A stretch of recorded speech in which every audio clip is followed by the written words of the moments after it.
Welcome to WEHM All Access, the podcast where we bring you in-depth conversations with the people shaping life right here on Eastern Long Island. Now, every episode, we're going to dive into the stories, the music, and the voices that define our community, from local leaders to the musicians you know and love. And throughout the summer, we're catching up with many of the performers taking the stage at the Great South Bay Music Festival, getting the inside scoop on their music, their journey, and what they're bringing to Patchogue this year. On this episode of WEHM All Access, Rocksteady Freddy of the New York Ska Jazz Ensemble joins us for a deep look at the group's three-decade legacy.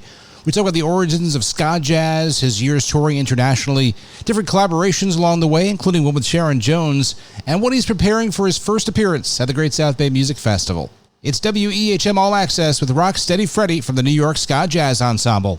It's the EHM Breakfast Show with Harry, and getting ready for the 2026 edition of the Great South Bay Music Festival. And always fun to chat with a whole bunch of different bands that are there this year, and a whole bunch of first-timers as well, which is kind of cool. And I want to welcome in Rocksteady Freddy from the New York Ska Jazz Ensemble. Freddie, how are you? Harry, thanks for having me. I'm feeling great. It's nice to be with you today. Well, this is interesting. You know, it's funny. I thought you guys had done this before, but this is your first time at the Great South Bay Music Festival this year. Yeah, actually, they've been asking me for a number of years. I'm friends with Jim from way back in the day, and typically I'm actually on tour in Europe at this point. So I just got back, so we were able to work it in the schedule. So I've been kind of knowing about this festival for years and kind of wanting to do it. It's like my home turf and all that, but I'm usually away. So finally, it worked. I'm happy to hear that. Friday, July 24th at the Great South Bay Music Festival, Jambalaya Stage, and a whole bunch of great artists, including Oogie Wawa, Project Vibe, Roots Foundation, Mystic Bowie's Talking Dreads, all on the lineup, and so is the New York Ska Jazz Ensemble, which has quite a long history. Rocksteady Freddy, take me back. When did this whole project come about? Because you were kind of at the beginning. I think you kind of coined the term ska jazz.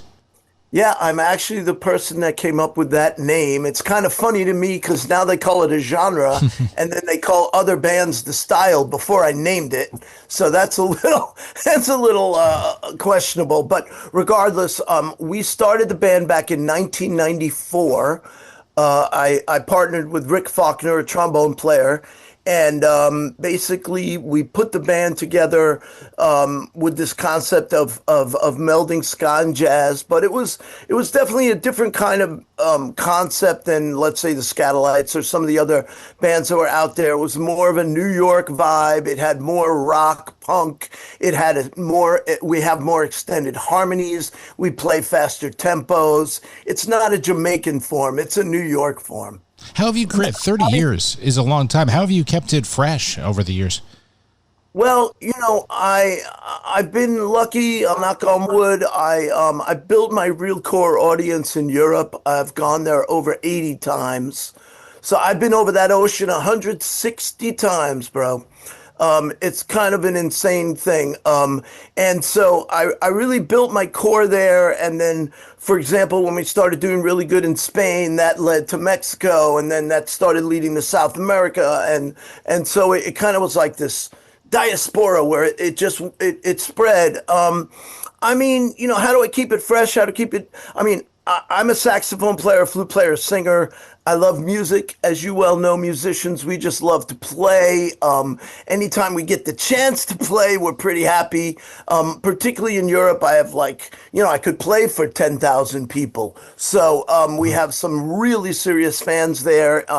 That has kept it alive. I suppose the fact that I'm the only original member still left, I've had different incarnations, if you will, of the band where like a set group of guys really become like my guys and we really, tighten it up. And so, that part of it where you have different guys coming in and out, every time you have someone else, it changes the thing. And, I have just been in the mindset of stretching. When we started, we were like covering the famous jazz composers, the bigger reggae guys. Now I kind of do a lot of I cover Van Morrison maybe, or I'll do whatever I like. So I'm kind of lucky in the sense that, I get to play what I want to play. So I've expanded we have 15 records. So, I'm able to just keep finding, going to more of, what has inspired me. Where did you grow up? I'm obviously in the New York area, but where, and how did you? When did you first start kind of experimenting with music? Okay, well, I grew up out on in East Meadow, pretty much classic Long Island upbringing. I learned to play clarinet in like fourth grade. We were taught something earlier than that.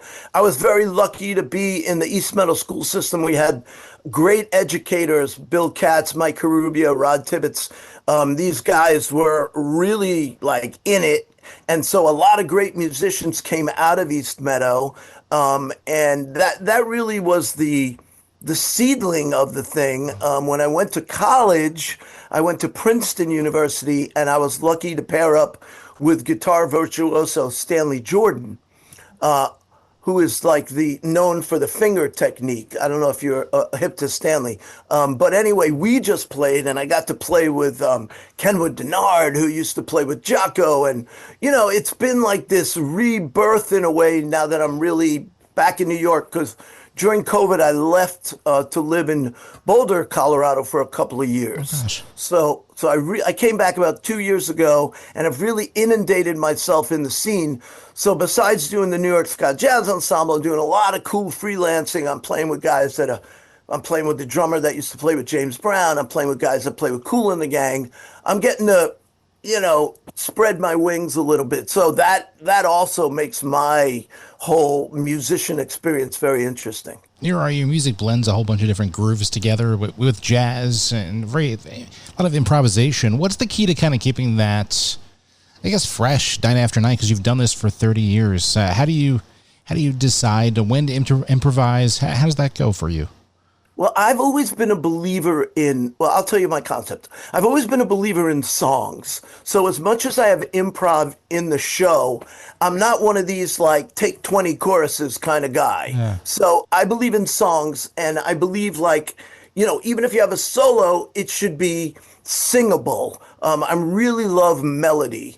So that's one thing in my concept. The other thing was that I was inspired by, back in the 40s, instrumental music was pop music. So, you have had people like Chuck Mangione or, Average White Band that had hits, but predominantly, instrumental music is like in the foreground. So my concept was, why can't we be popular? So in the ska genre, it's a little more accessible because we really started out primarily as an instrumental band. As the band's evolved, we do a lot more singing now just because I love it and I love harmonizing. So that was one concept where it was like, yo, there were instrumental pop hits. Why can't we do that? So that was one thing. And then the second thing was that,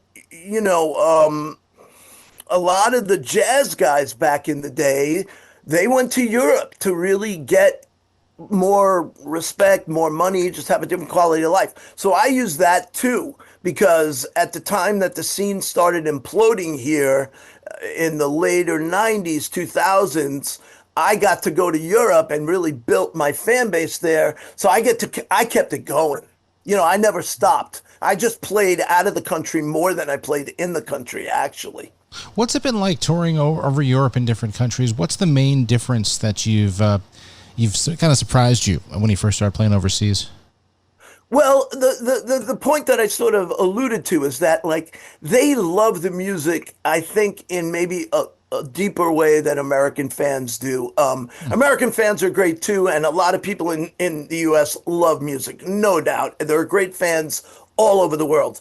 But in Europe, I feel like they don't care what you look like. They don't care how old you are. If you throw down on the stage, they're going to give it up. So I can still have a career after having done this for 30 years. And like we just rocked in like, in our last tour. And it's like, and I'm going to go again. I'll probably go to Spain in February, March and do another long one. Like they don't. So that part of it is like, the way they care about like fine wine is the way they care about good music. Like they really embrace it. Like they'll let you know that it really affects their lives, which obviously to a musician makes you feel so happy and makes you feel, rewarded. And, I mean, a recent musician friend of mine said this to me when we were playing. He's like, "We need people to clap," and I was like, it's weird. When I was young, I needed people to clap. As I got older, it started becoming like, no, I do this whether they do it or they don't. But then you start realizing when you get it back from an audience and they give it to you, then you give it back to them and it goes back and forth. And before you know it, it becomes this thing that is like greater than the sum of the parts. And it doesn't have to be perfect. It just has to vibe right. And so, European audiences have been giving me that. And so I just keep going back. Well, you're performing at the Jambalaya Stage this year, first time at the Great South Bay Music Festival on that Friday night, the 24th. What's one of your songs, I guess, that you kind of consider that you have to do for a festival set list? Is there certain songs that always find their way for a festival, as opposed to Absolutely. Our big hit was is a version of Dave Brubeck. Well, it's Paul Desmond's Take Five. We do it in four. So we do a reggae version. So that seems to speak to a lot of people. We do that one. We do another one by Mingus called Boogie Stop Shuffle. Those are the ones that have like a lot of hits. I think we have like over 9 million hits on that first one. So, that'll definitely be in the show. But I mix it up with some vocals. I mix it up tempo wise. I'll throw in a little bit of reggae. I'll kind of vibe with the crowd too to see like what they're gravitating towards. And maybe by the end of the set, I might do a couple audibles just to see like what gets them going. That's interesting. So you do have, I guess the set list is fluid, or you can call an audible. How do you, what do you look for at an audience when you first start and kind of to adjust that set list?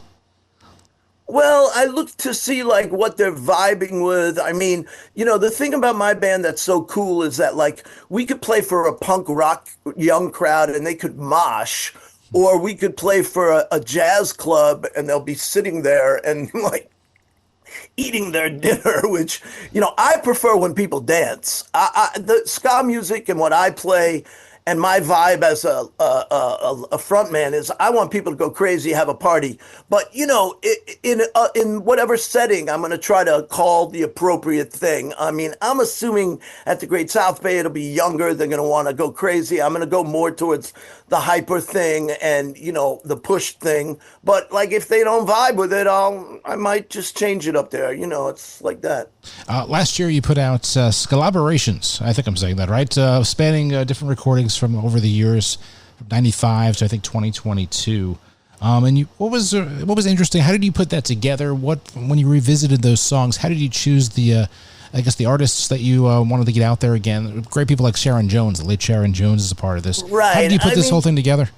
Well, it was just kind of like it was my manager's concept. He was like, it was a good way to kind of like re-energize the band without having to do a brand new recording. And it also, on a lot of my records, since I have so many out, like tracks get buried. Like, sometimes people listen to the first few. I don't know how it goes really, but it was a way to kind of like put it forth out there. And like, particularly with someone like Sharon Jones, who I have like deep respect for, it was like, yeah, we did that. Like people probably never even, some noticed, but maybe a lot didn't. So it was a good way to kind of like, get another thing out there and give homage to these great artists. That's the other thing. It's such a, I've had such a great career in the sense of like, wow, I got to record with her. Who knows who or what will be next? Sky's the limit as far as I'm concerned. And, I have just deep respect for a lot of these people. So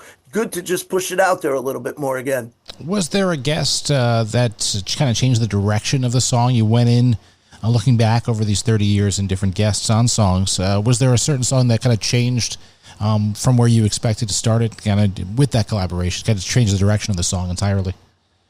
Not so much. They all lend their personal touch and vibe, but a lot of what I do is about pre-production. So like I kind of like, to save time in the studio, I really map it out and then the band rehearses before we go so that like a lot of my studio stuff is like, it's kind of ready to rock.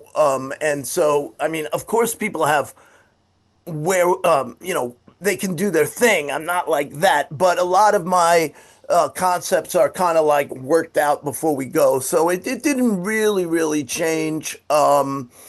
Sharon was just so egoless and like fun to be with and kind of like, I think at first we were going to do one song and then she was just so loose. I was like, let me just let her loose on this and let her improvise. So that one's one of those ones I'm referring to isn't on the record. Maybe it'll be on the next one. But I mean, if anything, she was real open to just the moment and that part of it made it like real fun for me because we were just vibing on her vibe, which was like super fun. You've had, I think, 15 albums. So are you working on another one? What's kind of been the process for putting them out? Do you wait a few years? Do you want to get out different material? You're working on something now? Yeah, typically the agents will be like, Freddie, you need a new record. Like these days for touring, it really helps to have a new product. And it's been a couple years. I have this new concept now. My manager, former trombone player and bass player when available, is touring with the Pretty Reckless, and he's been opening up for AC/DC. So, and that's Mark Damon, and he's rocking hard. I want to get him on the record, and I want to get the drummer that I like on the record, and then I want to bring. I have players from all over the world that I use, but right now I have some really young lions in Spain and Italy, and so I want to bring those guys over here. I want to blow their minds a little bit.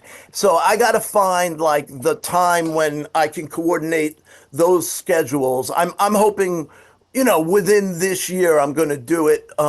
It's kind of funny with regard to writing new material. I'm typically always with my phone or some recording device. I'm at the piano, wherever I get an idea, I like record it. I basically have like more than you can imagine. And so then, like when it's time, I go through my stuff, I pick the best ones, and I put the like the people are like for me, it's like I got to put out a record. I'm going to put out the song. Like it makes me have to do it, and so that part of it is pretty cool in the sense of. I'm pretty good at like, all right, we're going in 3 months. I got to have 5 new ones. Let's go. Pick the ones that are the best. I'm curious about a little bit of band dynamics because over 30 years you've had different people come in and out of the band. How often do people stay? Is there a certain thing? What do you look for when you're getting together with the band and kind of looking for moving people in and out because different projects ask for different things, I guess. Absolutely. I mean, as you know, being in this whole scene, it's a crazy kind of life and world. People get married, have kids. There's all kinds of things that happen that stop people from, getting on the road. What I'm looking for is talent, just right off the bat, do they have, I mean, my band is a very specific thing. It's like you got to really understand jazz harmony and you have to understand reggae and ska. Not back in the day in particular, the real ska reggae guys could do the skank, but they really didn't know anything about extended harmony. And similarly, the jazz guys would be like great at like, playing giant steps, but they couldn't get the groove of reggae music, and maybe they didn't even like it because they thought it was, too basic. It's not basic at all. It takes a lifetime to play any style well, in my opinion. And so you have to find guys that, one, have that capability, and two, like it. You know what I mean? That want to do it. Three, then the next thing becomes, when you go on the road, you really become like a family. It's almost more about time off the stage than on the stage. Are people team players? Are they buying into the concept of the band? Are they prima donnas versus like guys that'll meld, that'll work, that'll help, that are understand? Like I'm just a guy. I don't have this big record company complex behind me. I do the best I can. I try to get everyone as much money as I can, but obviously I'm not Warner Yeah. Brothers or whatever. I don't even know if Warner Brothers still exists, but you know what I mean? That whole model is gone anyway. So, I'm looking for that kind of thing. I'm looking for nice people. I'm looking for honest people. I'm looking for people that do the job as a professional. None of this rock and roll, rehearsals at 6. Oh, I showed up at 8. No, we don't have that in my scene.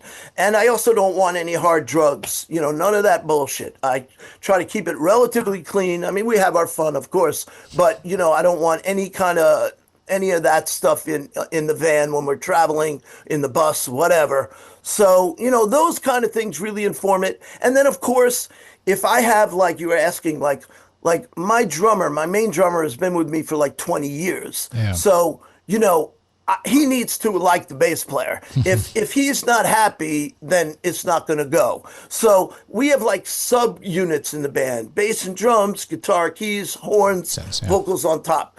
Bass and drum got to like each other and got to want to play together. Similarly with the other units and similarly with everybody, but in particular, like you can't have a bass player and drummer that don't vibe. You need them in sync for sure.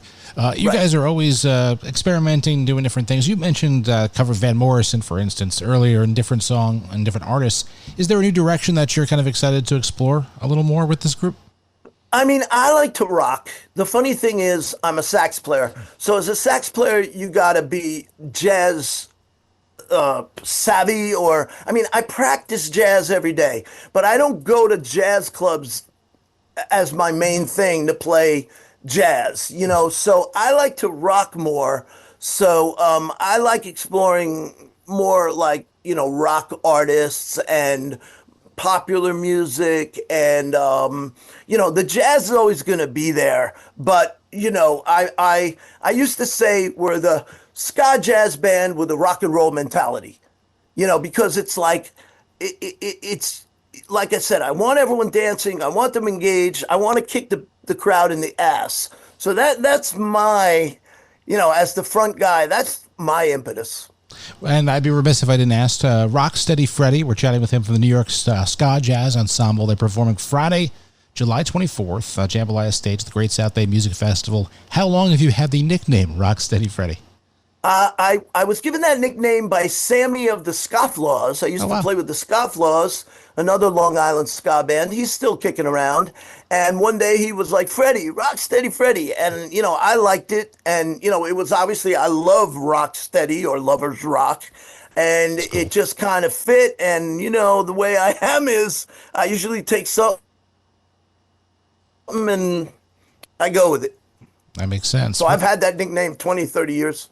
Well, the band's been around since the mid-'90s. Cool. Congratulations. To do that is pretty impressive, I have to say, and still putting out records and having fun with it. So I can't wait to see you perform Jambalaya Stage Friday, July 24th at the Great South Bay Music Festival. Rocksteady Freddy, thank you so much for your time. I really appreciate it. Hey, man, nice to talk to you. It was a pleasure. And, keep doing what you're doing, because same thing, man. It's not easy, keeping up these things. So, I'm happy to be on the radio with you. Our pleasure. Thank you very much, Freddie. Appreciate it.